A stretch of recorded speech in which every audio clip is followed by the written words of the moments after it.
أعوذ بالله من الشيطان الرجيم بسم الله الرحمن الرحيم وصلى اللهم وسلم وبارك على خاتم الأنبياء والمرسلين صلى الله عليه وسلم وعلى آله وصحبه أجمعين. Mes chers frères, mes chères sœurs, salam alaikum wa rahmatullahi wa barakatuh.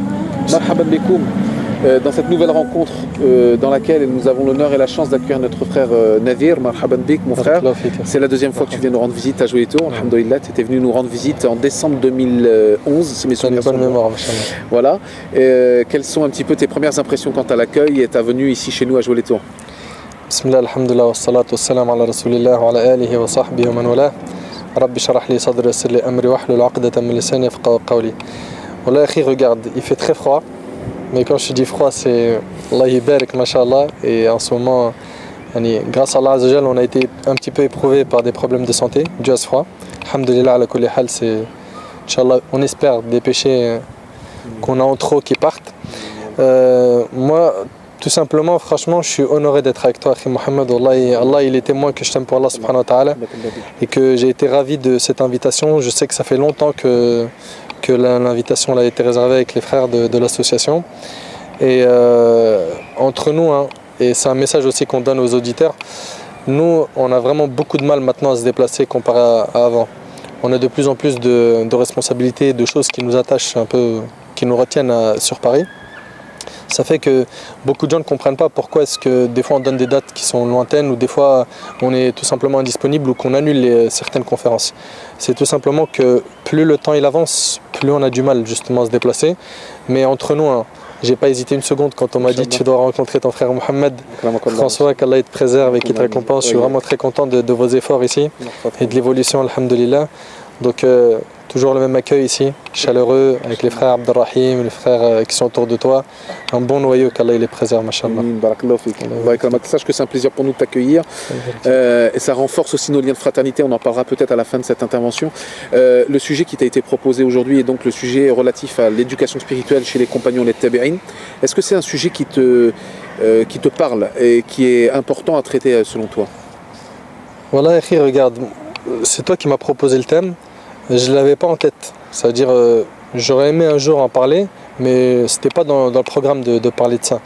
Et le fait d'avoir préparé cette conférence sur comment est-ce que les compagnons ils adoraient Allah et comment est-ce que les tabi'in ils adoraient Allah, voilà, ça m'a fait un grand bien parce que j'ai tout de suite vu à quel point j'étais un microbe et que j'étais vraiment très petit et très loin de ce qu'ils étaient les salafs.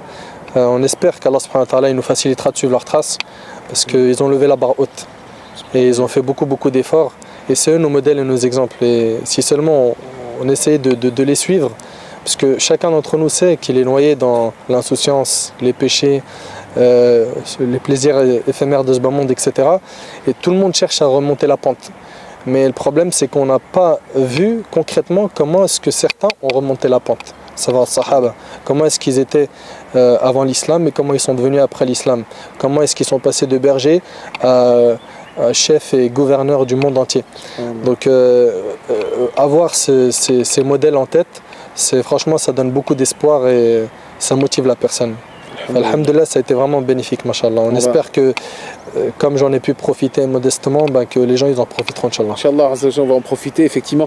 On a pensé, et c'est une chose importante, ce qui nous relie à notre dernier point, c'est que l'éducation spirituelle et la spiritualité doit être une obsession dans notre vie, en tant que croyants et que croyantes.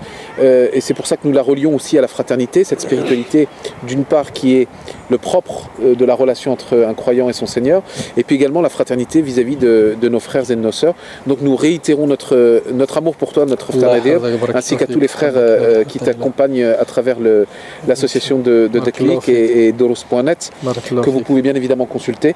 Je me permets de rajouter, même s'il ne va pas vous le dire, moi je vais vous le dire, que comme vous le savez, le site Doros est en train de mettre en place un projet d'établissement pour apprendre la langue arabe et pour apprendre plusieurs sciences islamiques, qui est en projet. Donc n'hésitez pas à faire des dons pour Doros et Déclic à travers la réalisation de ce grand projet. Puisse Allah Azza wa Jal vous assister. Inch'Allah ta'ala. Et voilà, nous réitérons notre amour pour toi, mon frère. C'est un plaisir pour nous de vous accueillir toujours. Et nous adressons nos salutations les plus fraternelles à nos frères et sœurs qui nous regardent. Wallah, ce qui me fait plaisir, c'est que grâce à Allah, on a pu faire quelques déplacements, modestement quelques petits déplacements en France et ailleurs, et on a pu voir l'évolution des gens entre temps. C'est-à-dire qu'on s'est vu en 2011, c'est-à-dire il y a 2 ans.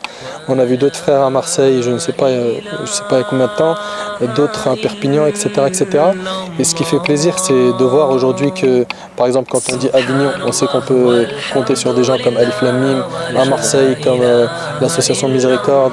On sait que, alhamdulillah, il y a des gens qui se sont formés, qui ont travaillé, qui ont sacrifié, même chez nous sur Paris, au cœur de la précarité, Baraka City, vraiment beaucoup d'associations, machallah, on les a vus, on a vu leurs responsables, on a vu les gens qui étaient dans ces associations-là. C'est des gens, ils sont partis vraiment de rien, et grâce à Allah Azza wa Jal, avec les efforts qu'ils ont pu fournir, Allah il leur a mis beaucoup de baraka dans leur travail. Et ça fait plaisir de voir une toile qui se tisse, des fraternités, des associations qui commencent à travailler ensemble, des prédicateurs qui s'entraident, parce que nous, de toutes les manières, on n'a que ça. Regarde, subhanallah, toi tu t'appelles Mohamed François, tu es un reconverti, je te connaissais pas il y a quelques temps, et mon cœur il est relié au tien, subhanallah. On s'aime pour Allah et on a un contact fort, alors que je connais pas grand chose de ta vie, c'est juste ta foi et ta religion et tes efforts, tout ça, ça m'attire. Et moi, j'apprécie énormément ça. Après ça, subhanallah, c'est vraiment, tu le trouveras nulle part à part dans notre religion. Et les liens, ils se créent rapidement, alhamdulillah, et on est prêt à se rendre service, et ça, on le voit. Grâce à Allah, aujourd'hui, il y a une évolution, je peux te le dire, de notre côté, parce que Allah subhanahu wa ta'ala nous a permis de rencontrer des gens, que ce soit des prédicateurs ou des chouyours ou bien des associations. De plus en plus, il y a des efforts qui sont fournis et des gens qui sont en train de concrétiser beaucoup de projets. Et des familles qui sont en train de se fonder. Et on ne demande que ça. Que main dans la main, on essaye d'avancer ensemble et qu'on délaisse un peu à droite et à gauche les gens qui sont là juste pour jeter des pierres ou regarder juste le défaut ou l'erreur de la personne et oublier tout le khir qu'il a fait. Et bref, tout ce qu'Allah subhanahu wa ta'ala il leur pardonne. En tout cas, en ce qui me concerne, Allah il est témoin que j'ai aucune haine contre ces frères-là. Et que Allah il m'a facilité de leur pardonner et d'oublier, même de... Alhamdulillah. Si Allah subhanahu wa ta'ala il leur pardonne, c'est l'essentiel. Nous, en ce qui nous concerne, c'est déjà fait, c'est pardonné. Et le reste, ceux qui sont là et qui veulent travailler main dans la main, qui foncent, qui ne regardent pas derrière eux et qui fassent tout pour que ce soit sincère pour Allah subhanahu wa ta'ala, en espérant la satisfaction d'Allah et l'agrément d'Allah Azza wa Jal. C'est sur cette note d'optimisme que nous allons nous quitter. D'ailleurs, nous sommes devant un arbre. Et ce que tu me dis me fait résonance à travers cette phrase extraordinaire qui avait été citée, dictée par un shir qui faisait l'objet parfois de certaines attaques ou qui était un petit peu l'objet de nombreuses critiques. Il disait « Soyez comme l'arbre fruitier, lorsqu'on lui jette une pierre, il répond par un fruit ».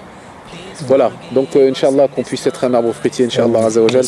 Barakallahu fikoum et à très bientôt Inch'Allah. Salam alaikum wa rahmatullah.